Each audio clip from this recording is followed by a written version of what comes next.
Yes, so my people, what we are hearing right now is that they said Queen Naomi could not believe what she saw. Queen Naomi could not believe what her ear heard, concerning what the monarch has done, like what Ooni of Ife did, especially during her mom's birthday. We know that the mom celebrated her birthday, I think some days ago. And of course, Queen Naomi was not in town. Queen Naomi has been out of the country. And of course, as we all know, when you see Queen Naomi, you see the mom. And for this special occasion, the special day of her mom's life, she cannot just, afford to be absent, okay?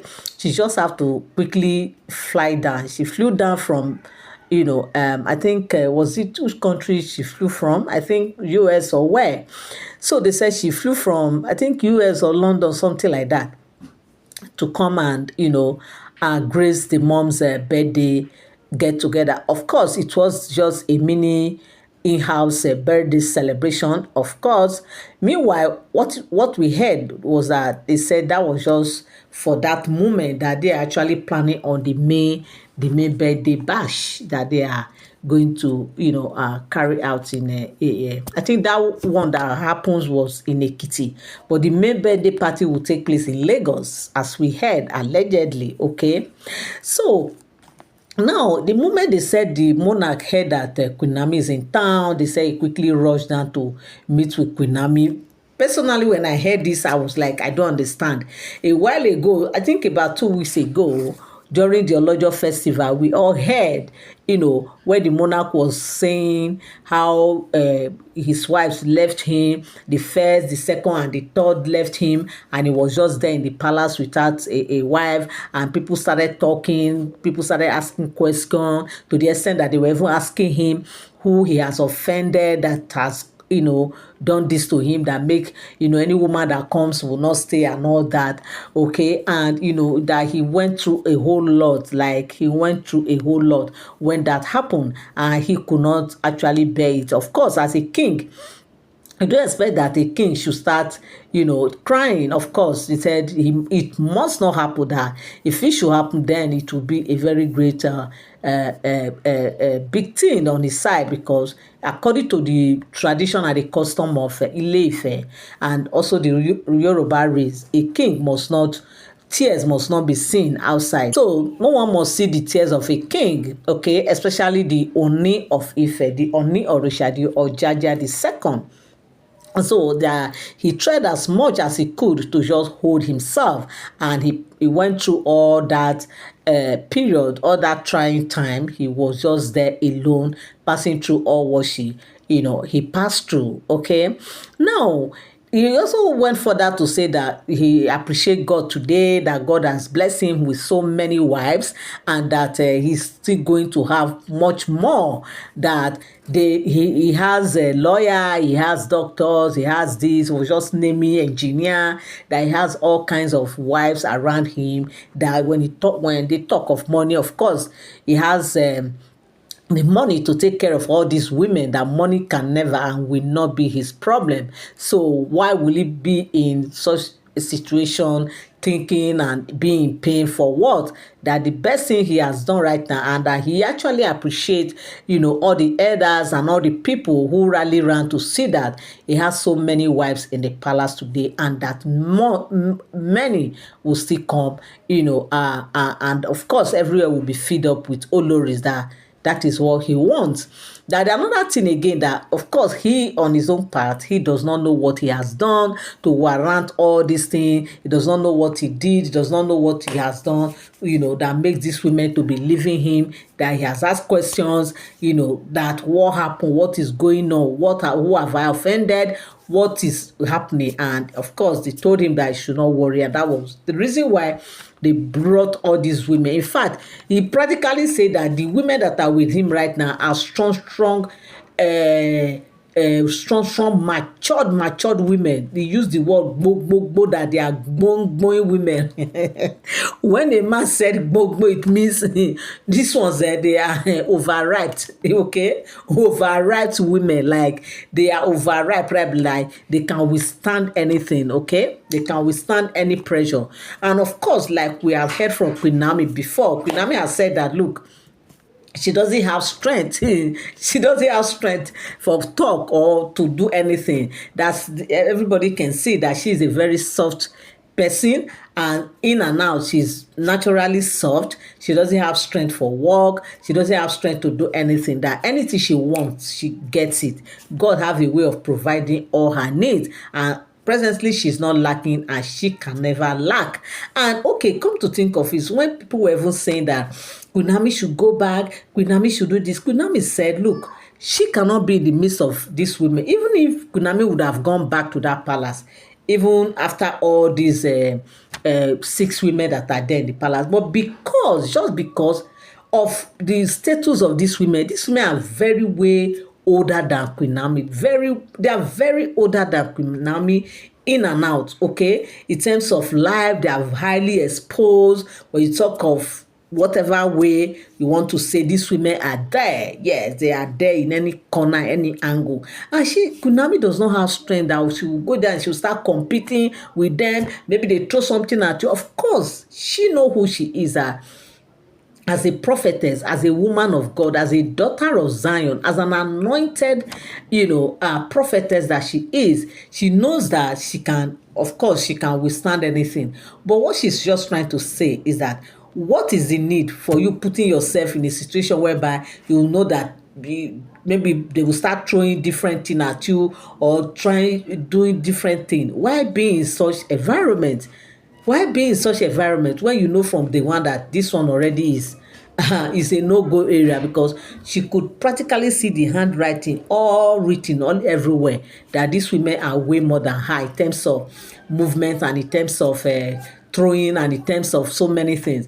Of course, when you talk of generally speaking, they are not more than how. When you talk of spirituality, in the real sense of spirituality, they are not really more than her. Yes, because of who she is and what she carries, okay? But her kind of person, she cannot be in a place where it's already saturated with so many things, okay? That place right now, even around the monarch, the energy that is around him right now is not the kind of environment that she can be. Because even when she was in the palace, remember, while she was there in the palace, Ashley was also behind. That's why in some of this event, you will see Ashley sitting right behind the monarch, almost not behind, like almost like side by side with the monarch. And you see Queen Naomi sitting with the monarch on one in the same chair, the same cushion. You will see Ashley sitting beside the monarch. So all along, it shows that Ashley has been, close marking the monarch. Perhaps she must have been doing her homework, or something must have been going on between them. And unknowingly to Queen Naomi never knew all these things that were happening. Queen Naomi never saw all these things coming. That is why she even said it, that look, when she got to the palace, she was so young, and she was so innocent. She was so very young and innocent. She never knew anything. So she just entered. Reaching there, that the story was sweet and bitter. That was the only thing Queen Naomi will tell you. Queen Naomi will tell you that, look, all her experience there in the palace was sweet and bitter story, that she never had it sweet. It was sweet and bitter. It said physically, as in outside, before people, you will see everything is going sweet. But behind, she knows what her experience was. So, just to see that Ashley has actually become one of the Oloris. And recently, Ashley came out and was saying that during her baby naming in London, she was actually saying that if she want to say the journey of her husband, the journey between her and her husband, the way she was just pronouncing my husband, it's as if all along, she was just the only one that got married to this man. As if no woman was even there. As if Queen Naomi was never in the picture. Not to even talk of Urola, because she was emphasizing it as if these people were the one that came and stole her husband away. Whether you are with this man, whether you were going out with him or not, the fact remains that as long as he has not done anything on you, he has not officially married, you can't come out and say it's your husband. Okay, not until you marry such a person. So was she expecting that even while they were doing Olojo festival as at 2022, where Ashley was sitting beside, he was sitting, yes, almost at the beside the monarch. Was she thinking that the monarch should be paying attention to her at the same time to Queen Naomi? It doesn't work. The fact is, the monarch was just focused on Queen Naomi because Queen Naomi was the only wife everybody knew with the monarch. She was just there, foamy, a cosmetic smile. She was just like forcing herself to sit there. And when I saw that thing, I just like, okay, this thing, it has been long that Ashley has been planning this thing. They said she actually came to the palace saying that she want to learn all those traditional stuff. She want to learn all this. Meanwhile, they actually orchestrated everything. Like there are some group of elders who actually planned this thing for Ashley to come down. Who knew how much she actually paid just for her to get her way through to the monarch? Because if you look at what really happened at that 2020 2022 or now or 2023, I think 2022 by now should be okay. 2022 during I think November 2022, where they were doing the Olojo festival, the way she was seated beside the monarch, I knew that these were part of the people that make Queen Naomi to leave the palace. And of course, their plans worked, and today they are seated there claiming Oloris, claiming everything. But thank God, Queen Naomi, she has moved on and she's very happy, even though we are hearing that Queen Naomi is still coming back to the palace. So now they said the monarch quickly rushed to Akure. I don't know why he will go to Akure to go and see Queen Naomi. After saying all these things, what does he have now to go and tell Queen Naomi, my people? What is that thing he will tell Queen Naomi, like to convince Queen Naomi to come back? Well, I don't know. Let's watch and see, because me, I want to see where this story will end, because with all this thing I've heard, the monarch said, hey. Maybe he just said all those things to please the wives, or I don't know. So my people, what do you think? With all this thing we are hearing, what do you think? What is your take on this very matter? But one thing I always say people that whatever you hear me say, no, they are all alleged stories, they are not for sound information. You are welcome back again to my channel. Nice meeting you here once again. It is my pleasure to have you here. If you are here and you are yet to subscribe to my channel, kindly help me hit the subscribe button and also turn on notification bell. Give this video a thumbs up. To all my returning subscribers and all my new subscribers, I want to say very big thank you to you for always tuning in, always standing by. Say God bless you till I come your way again. Bye for now. Thank you so much. Have a beautiful week ahead.